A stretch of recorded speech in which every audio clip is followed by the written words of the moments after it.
Ladies and gentlemen, it is once again that time where we look at an individual item within a Call of Duty game and answer the question, how good is it? Now, with the most recent update in the Days of Summer event in Black Ops 4, we have got a ton of new weapons, 2 of which are earnable either via the tiers or the community challenge, and 4 of which are in reserves. Today we are looking at one of the weapons that is in reserves. That is, of course, the Peacekeeper. And because of that, I wanted to preface this video by saying, first of all, I did not buy any reserves to get this weapon. I got lucky with my tier 25 weapon bribe and got the Peacekeeper. I do not condone buying any reserves to get these weapons, and I really strongly recommend you don't either. Now, it's your money, you can do whatever you want, but the only way Activision and Treyarch are going to learn that this is unacceptable is if we hit them where it counts, and that is their pockets. So the only way we can do that is by not buying reserves and not spending money on these ridiculous practices that they are implementing in their game. Now that that's out of the way, let's look at the Peacekeeper and talk about its stats and everything like that. And real quickly, guys, before we dive into the video, I just wanted to let you know that I will be live streaming tonight. Tonight is going to be custom games, and I'm going to be doing an open lobby in the 50v50 Blackout. So if you want to play some Black Ops 4 with me, it'll be the first link down in the description, and that should start around 7:30 p.m. Eastern Standard Time. So hopefully I see you there later tonight. Now, to start things out, I wanted to give you a little history of the Peacekeeper. So the Peacekeeper was first implemented in Call of Duty in Black Ops 2 as the first ever DLC weapon in a Call of Duty game.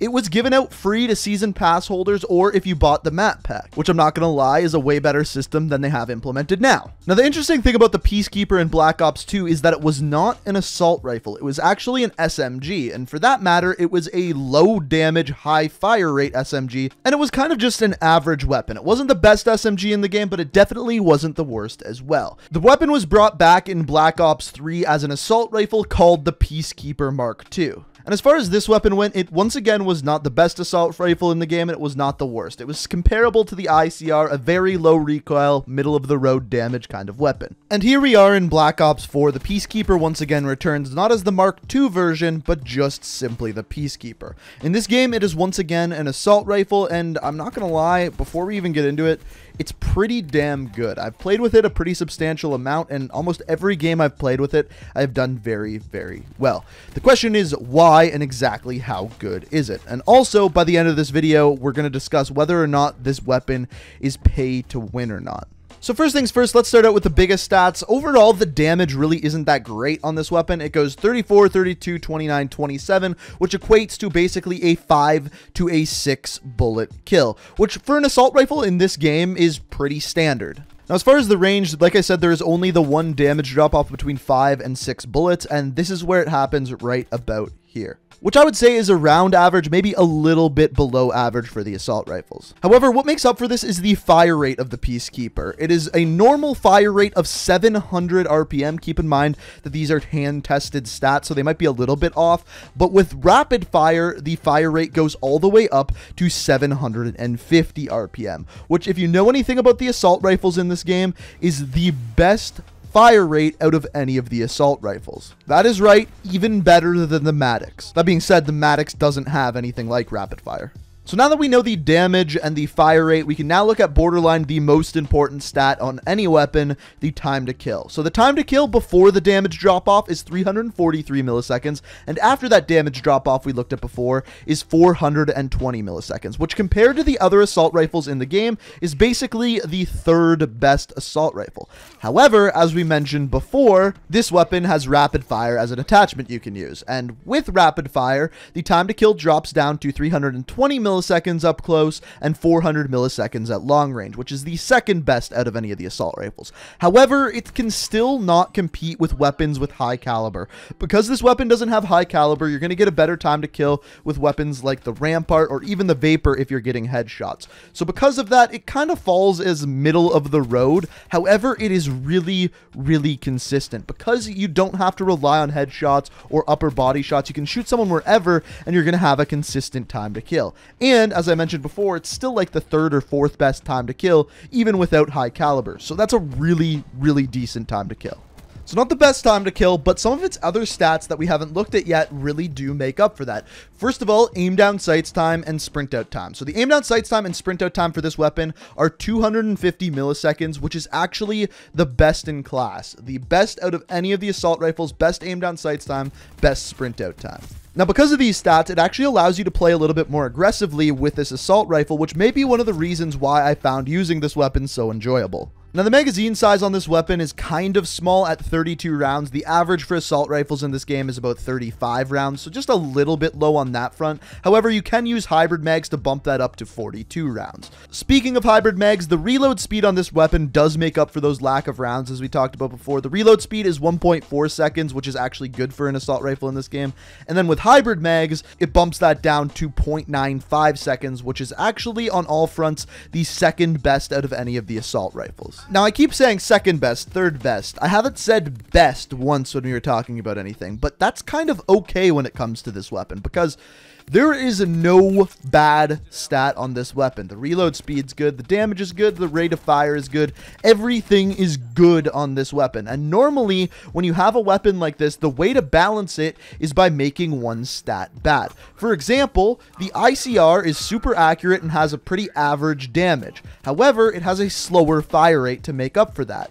This weapon has very little recoil, has good damage, has a good fire rate, and because of that, because all of its stats are good, it is a damn good weapon. What is the downside of this weapon? Basically, the only downside is that FMJ and high caliber are not available for this weapon. Speaking of which, let's have a look at the attachments. So to start things out, optics. One thing I didn't mention is that I really don't like the iron sights on this weapon. So for optics, we have red dot, threat detector, NVIR, and ELO. I recommend ELO, but reflex is good if you prefer that a little bit more. As far as the actual attachments go, we have stock, stock 2, quick draw 2, grip, rapid fire, hybrid mags, and suppressor. And as far as the Peacekeeper goes, there is no operator mod for this weapon. So for this weapon, there's essentially two class setups I like to use. They're both very, very similar. As far as perks goes, I always use Engineer, Gung Ho, Dead Silence. If you've been on this channel a lot, you should know that by now. Also, always using Stim Shot. I really, really think that's important on this class because with the Peacekeeper, I play really, really aggressive. So speaking of which, the optic that I use is the ELO. I also think hybrid mags and rapid fire are a must. Bumping up your magazine size to 42 and reloading in almost half the time, very important. Rapid fire makes it so it has a really, really good time to kill and is even competitive with some SMGs. As far as your third attachment here goes, you kind of have two options, either stock or quick draw. I like quick draw a little bit more for being aggressive, but stock is also very good. The one thing that you could change on this class setup that I do sometimes is adding Primary Gunfighter 2, getting rid of 2 perks, so Dead Silence and Engineer are the 2 that I get rid of. I keep Gung Ho, I think that's important on this gun. And then the other attachment that I use will be stock. So you get the stock, quick draw, rapid fire, hybrid mags, and ELO. You just don't get very many perks with it, but I think this is what makes this gun the best. So we have now looked at everything with this weapon, and let's answer the question, how good is this weapon? So as always, I will rate it on a scale of 1 to 10, 10 being the best weapon in the game, 1 being obviously the shittiest weapon in the game. This weapon is up there. I give this weapon an 8 out of 10. It doesn't compete with something like the Rampart simply because it doesn't have high caliber. However, it is so damn consistent. The rate of fire is really good, the damage is decent, and the time to kill is one of the best out of all of the assault rifles. It can compete with SMGs up close. The only thing you're not going to be able to compete with is shotguns. So this weapon is one of the best assault rifles in the game. Before I made this video, in a previous video, I said that the KN-57 was probably the most consistent assault rifle in the game. That is because up close it has that 4-bullet kill range and the really good rate of fire. This weapon has a better rate of fire. It doesn't have that 4-bullet kill range, but a better rate of fire. So comparatively, I put this on the same level as the KN-57, which was in my top 5 weapons in the game in a previous video. So to answer the question, I give the Peacekeeper an 8 out of 10. Let's move on to the next segment. Is this pay to win? Yes, just straight up, it's one of the best weapons in the game. You pretty much have to pay money to get it. I got lucky, but a lot of people aren't going to. This weapon is really good, should not be locked behind reserves, and I'm kind of finding that with a lot of these DLC weapons that have been added in behind reserves. they are really good. Like, really, really good. The ballistic knife is really freaking good. The best ballistic knife we've ever seen in any Call of Duty game. So I think we're going to see that consistently throughout all of these weapons, but we'll have to find out in future videos. But I hope you guys enjoyed this video. If you did, I would really love it if you could hit that like button. If you're new to the channel, to stay up to date on all my videos, the best way to do so is make sure you hit that subscribe button, make sure you have notifications on, and let me know what you think of the Peacekeeper down in the comments below. But guys, I hope you enjoyed the video. Thank you so much for watching, and until next time, guys, peace out. We are reaching for the stars.